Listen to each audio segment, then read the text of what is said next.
Hello, in this tutorial I'll show you how to fix crackling in FL Studio. Alright, so the first thing I'd like you to do is to launch the FL Studio app, which I'm pretty much going to do shortly. Alright, so here we go.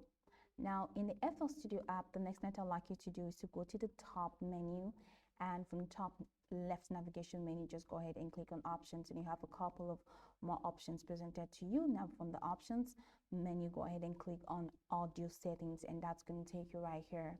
Now under the buffer length section, just go ahead and drag the slider to a higher value.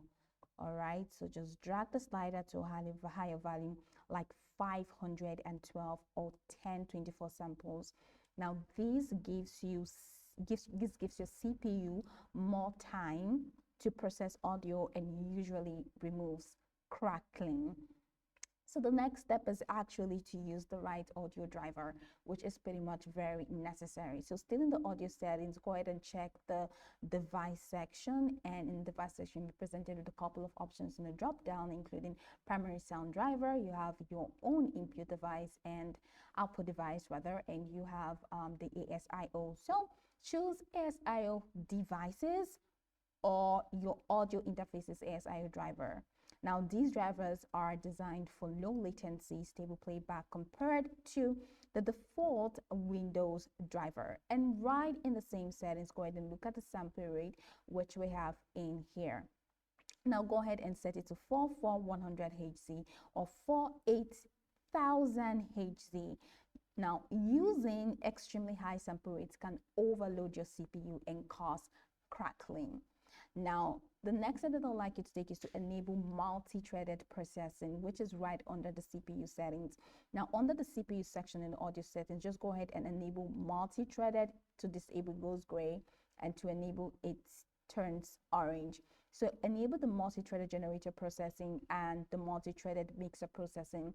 Now this allows FL Studio to spread the workload across multiple CPU cores. Likewise, minimize CPU load. Now heavy projects can cause crackling. To reduce CPU usage, just go ahead and try this trick I'm going to walk you through. Turn off unused plugins. Use the Smart Disable feature, which you have in here. Enable it, all right, or enable it and turn it off. Or you can also use the Smart Disable feature by going to Tools, and once you click on Tools, go ahead and click on Macros, and once you click on Macros, just go ahead and switch Smart Disable for, turn on Smart Disable for all plugins, and once you click on that, that's it. Then freeze tracks or render them to audio likewise to lighten the load. The next thing that you like to do is to check for background programs. Now close any other app running on your computer, especially browsers or streaming software, as they can steal CPU power and cause glitches in the FL Studio. Lastly, make sure your audio drivers, operating system, and FL Studio itself are updated. Outdated software can lead to performance issues. So go over this tutorial from the top to the bottom to get acquainted with the steps, and of course once you're done, you'll be good to go. I hope that this tutorial marvelously helped you search.